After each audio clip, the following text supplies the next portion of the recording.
आज 22 जुलाई 2024 को विष्णु कुमार एक दफ़े फिर अपने दर्शकों के सामने है। तो आज मैं जो बात करूंगा, जो इकोनॉमिक सर्वे 2023-24 जो कि हमेशा बजट से एक दिन पहले पार्लियामेंट में पेश किया जाता है, वो पेश किया गया। और अगले दिन जो है 23 जुलाई को जो 2024 और 25 का बजट होगा वो पार्लियामेंट में पेश किया जाएगा। अब जब मैं इस इकोनॉमिक सर्वे को देखता हूँ तो इसमें मैं देखता हूँ कि मुझे तो सारी फजिंग दिखाई देती है, फॉल्सिफिकेशन ऑफ अकाउंट्स। क्यों? इसमें जो है जो जीडीपी की ग्रोथ दिखाई गई है 6.5% और फिस्कल इन्फ्लेशन जो है 5.5%, जबकि फिस्कल इन्फ्लेशन जो है वो 7% से भी ज़्यादा है। इसका मतलब ये है कि जो जीडीपी ग्रोथ है उससे ज़्यादा फिस्कल इन्फ्लेशन की ग्रोथ है। इसका मतलब ये है जीडीपी माइनस की तरफ जा रही है, प्लस की तरफ नहीं जा रही है। तो मुझे सबसे पहली चीज़ तो ये दिखाई देती है इसके अंदर। अब जीएसटी जो है, जीएसटी का बढ़ना घटना कोई मायने नहीं रखता। उसकी वजह यह है जब फिस्कल इन्फ्लेशन बढ़ा, महंगाई बढ़ी। अब जो मैं बिस्कुट का पैकेट 10 रुपये का खरीदता हूँ, गरीब आदमी, रईस आदमी सब जो है जो खरीदते हैं वो बेशक इनकम टैक्स पे ही ना हो, गरीब आदमी के पास तो पैसे नहीं है, आमदनी नहीं है, तो इनकम टैक्स कहाँ से देगा किसी को? तो वो जो उसमें करता है। अब जीएसटी तो गरीब हो और रईस हो, जो माल खरीदेगा, दिस इज कंजम्पशन टैक्स। तो दो टैक्स हुए, एक इनकम टैक्स और एक कंजम्पशन टैक्स। ये इनडायरेक्ट टैक्स है। इनकम टैक्स डायरेक्ट टैक्स है, ये जीएसटी इनडायरेक्ट टैक्स है। तो यानी कि ये इस पे सब पे लागू होता है। अब इसमें जो है तो जीएसटी मैंने अगर जो 10 रुपये का पैकेट खरीदा तो 18% जीएसटी दिया, 1 रुपये 80 पैसे। और वो मैंने जो है अगर जो 20 रुपये का पैकेट खरीदा तो वो मैंने उसका दुगना जो है 3 रुपये 60 पैसे टैक्स पे किया। अब रईस हो या गरीब हो, सबको टैक्स देना है। अब मैं बच्चे के लिए टैक्स दूँ या घी पे टैक्स दूँ, तो इसलिए जैसे महंगाई बढ़ी तो जीएसटी का कलेक्शन टोटल ग्रॉस अमाउंट बढ़ गया। रेट तो सेम है मगर ग्रॉस अमाउंट जो है वो बड़ा दिखाई देता है, बहुत बड़ा। तो जीएसटी की इनकम जो है वो directly proportionate to the fiscal inflation. जैसे महंगाई बढ़ती है तो जीएसटी का कलेक्शन भी बढ़ जाता है। एक्चुअल रेवेन्यू नहीं बढ़ रही है गवर्नमेंट की, जो कि सेंट्रल गवर्नमेंट में स्टेट गवर्नमेंट डिस्ट्रीब्यूट होता है जीएसटी का अमाउंट जो है। तो दोनों ही उस पर चल रहे हैं, दोनों का ही नुकसान हो रहा है, सेंट्रल का भी स्टेट का भी। सब क्यों? कि महंगाई बढ़ने की वजह से। अब इसमें जो है एक और भी चीज़ थी, महंगाई जो है आमदनी कहाँ से बढ़े? आदमी बेरोजगारी तो बड़ी तेजी, महंगाई भी तेज़ी से बढ़ रही है और बेरोजगारी भी तेज़ी से बढ़ रही है, एम्प्लॉयमेंट नहीं बढ़ रहा। अब इसमें एक और डेटा दिया है कि स्किल जो है, जो स्किल्ड आदमी है 4.4% है। ये भी मुझे तो फ्रॉड दिखाई देता है, 4.4%। ये कैसे मुमकिन है? हिंदुस्तान में लाखों इंजीनियर्स हैं, हर साल इंजीनियरिंग की डिग्री लेकर निकलते हैं, डिप्लोमा लेकर निकलते हैं, एमबीए करके निकलते हैं, बीएड करके निकलते हैं, एमएड करके निकलते हैं, science graduate, stem, science, mathematics, technology, इसमें जो करके ग्रेजुएट निकलते हैं उन सबका क्या हो रहा है? क्या वो स्किल्ड आदमी नहीं है? वो स्किल्ड आदमी है। तो जो ये 4.4 का जो डेटा दिया है कि 4.4% 140 करोड़ की आबादी में वो स्किल्ड आदमी है, ये भी सब बोगस फ्रॉड, फॉल्सिफिकेशन अकाउंट है। एक और जो बड़ी अहम चीज़ है, ऐसा है कि जितनी भी सरकारें हैं दुनिया में सब जो उधार के पैसे से चलती है, चाहे अमेरिका की गवर्नमेंट चाहे हिंदुस्तान की गवर्नमेंट। अब वो जो है बॉन्ड इशू करती है। तो हिंदुस्तान में भी पहले तो जब जवाहरलाल नेहरू के टाइम से जो ये बजट बनना शुरू हुआ, बहुत छोटी इकोनॉमी थी, मगर ये सरकारी फैक्ट्रियाँ लगाने में, स्टील प्लांट, जैसे भारत हैवी इलेक्ट्रिकल्स लिमिटेड बना 1956 में, भिलाई स्टील प्लांट बना 1956 में, बोकारो स्टील प्लांट तो जो एशिया का सबसे बड़ा स्टील प्लांट था वो तो इंदिरा गांधी के टाइम में लगा था। बांग्ला नागल डैम बना जिसकी कैनाल जो है ये जैसलमेर आगरा तक पहुँचा दी, 1400 किलोमीटर लंबी, 1400 किलोमीटर। ये नर्मदा सागर डैम बना जिसकी जो रेगिस्तान का इलाका था गुजरात का वहाँ तक पहुँचा दिया पानी। नागौर बना आंध्र प्रदेश में, एक ये क्या नाम इसमें मध्य प्रदेश में बना था डैम। तो ये डैम जो बनी है सब ये जो कुछ भी हुआ है ये क्या हो रहा है सब ये।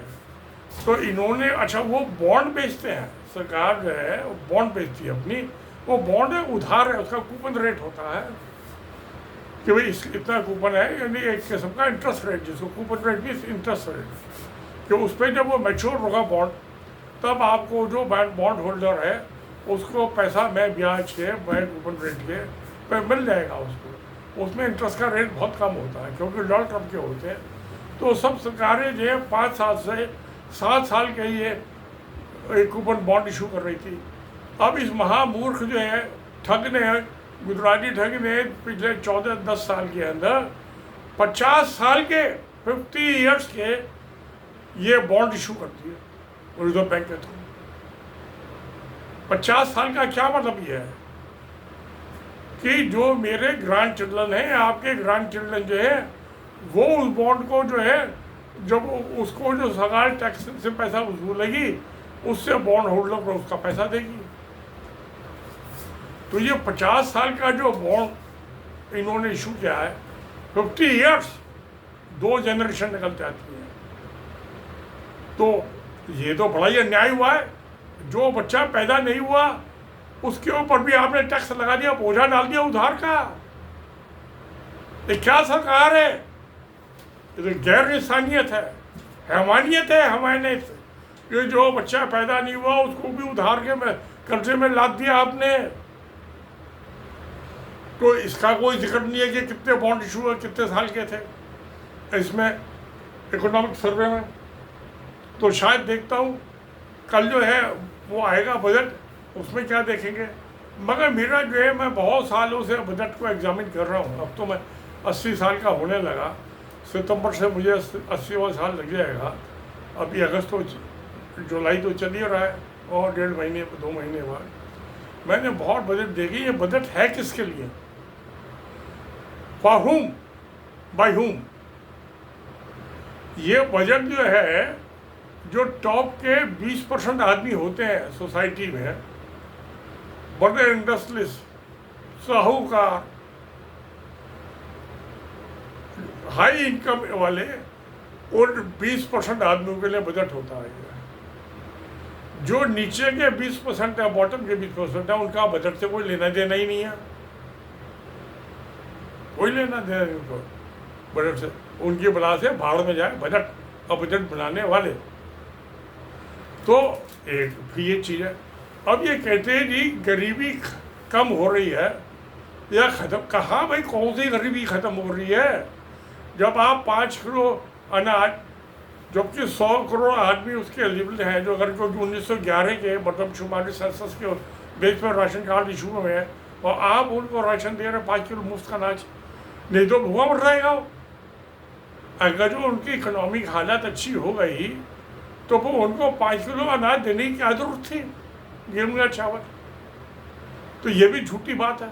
और 20 करोड़ आदमी को दे नहीं रहे आप। जो एक बच्चा था 2011 में, वो जो था उस टाइम वो 10 साल का बच्चा था या 11-12 साल का बच्चा था, दाढ़ी मूछ नहीं आई थी उसके। आज में दाढ़ी मूछ आ गई, वो 18 साल से ज़्यादा का हो गया, तो उसको तो ये अनाज मिल नहीं रहा क्योंकि उस सेंसस में आया नहीं, मरदमशुमारी में, जनगणना में आया नहीं। तो उनके साथ बड़ा भयानक अपराध हो रहा है, क्रिमिनल ब्रीच ऑफ ट्रस्ट हो रहा है बाई पब्लिक सर्वेंट्स। तो प्रधानमंत्री पब्लिक सर्वेंट ही है ना, फाइनेंस मिनिस्टर पब्लिक सर्वेंट है। तो सेक्शन 21 ऑफ द IPC और प्रोविंशियल करप्शन 88 के मुताबिक अब ये सारी चीज़ें हो रही हैं। तो ये बजट काहे का बजट है? किसके लिए बजट है? ये टॉप के 20% आदमी के लिए। मैं कहता हूँ भाई एवरेज आपने इनकम निकालनी है तो आप जो बॉटम के 10% आदमी है सोसाइटी में, ये देखिए कि उसकी इनकम क्या है। आप जो टॉप पे बैठे हुए 10% और जो बॉटम में 10, उसको मिला के कह दिया कि एवरेज इनकम जो है इनकी 1 लाख रुपये साल की है, 2 लाख रुपये साल की है। ये बिल्कुल झूठी फिगर है, फाल्सिफिकेटेड अकाउंट है, जो कि सेक्शन 447 447A में एक फाल्सिफिकेशन अकाउंट जो है वो क्रिमिनल ऑफेंस है, उसमें 7 साल तक की जेल की सजा है। और इनको तो जनता से बड़े पैमाने पर अगर 409 criminal breach of trust by public servant, वो उम्र कैद की सजा हो सकती है। तो कौन करेगा? जब तक कुछ हो रहा है, अदालत तो कुछ हो रहा है, बेईमान भ्रष्टाचारी है। जैसे नेता भ्रष्टाचारी, ऐसी जज भ्रष्टाचारी, जो मैंने पहले भी अपने 2-3 वीडियो में कहा है 4। तो यानी कि अनाचार का बोलबाला है, गदर बचा हुआ है। अब देखते हैं कल बजट में क्या करते हैं क्या नहीं करते। मैं एक दफ़ा जो था, एक अपने दोस्त के यहाँ से 2 किताबें ली थी मैंने, जब ईस्ट इंडिया कंपनी ने प्लासी की लड़ाई में जीतने के बाद 1700 उसमें 70 से लेके 75 से लगा के उसके बाद का जिक्र था, तो 70-80 साल का। कैसे ईस्ट इंडिया कंपनी का कलकत्ते का ऑफिस होता था प्लासी की लड़ाई में जीतने के बाद, और फिर गवर्नर भी बन गया, गवर्नर इन काउंसिल, कहते हैं governor in C, capital C, governor in council. जैसे आज प्रेसिडेंट लिया in council, council of minister से आज। तो वो होती थी 1760 के आसपास। तो मैं वो किताब जो लेके चला, तो एक आदमी जो था, मैं कहा अभी कितने, उसके सिर में एक काला बाल नहीं था। मैं मुझसे तो कहीं यंगर था, 60-65 का होगा। तो मैं रिक्शा बैठ गया और भी 5 के मार्केट पे आकर उतरा, यहाँ यमुना विहार में।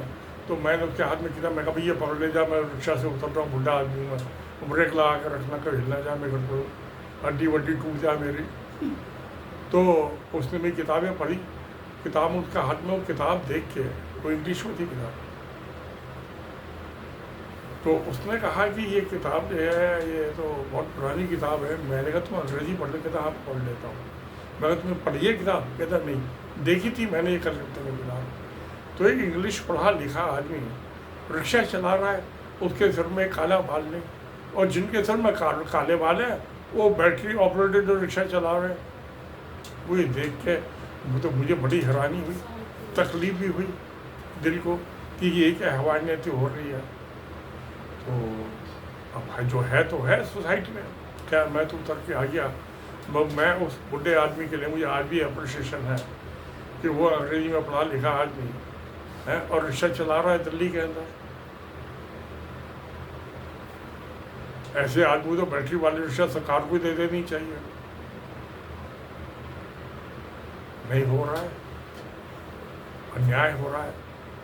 ये तो कंस का राज हो रहा है भारत में, कंस का राज हो रहा है, कृष्ण का राज नहीं हो रहा, राम राज्य नहीं है, राक्षस राज हो रहा है। तो ये सारी फिगर्स है, मुझे तो जो इन्होंने इकोनॉमिक सर्वे 2023-24 में दी है, इसमें तो कोई एक्चुअल फिगर आनी चाहिए, क्योंकि 1 अप्रैल से लगा के जो बजट होता है और 31 मार्च को क्लोज हो जाता है, तो एक्चुअल फिगर जो है मार्च में ख़त्म हो गया तो अप्रैल के एंड तक आ जाती है। मैं जब सर्विस में था अपने डिपार्टमेंट में, मैं बजट ऑफिसर भी रहा कुछ टाइम, तो मुझे गवर्नमेंट की 3 दिन की ट्रेनिंग पे भी गया था मैं बजट की,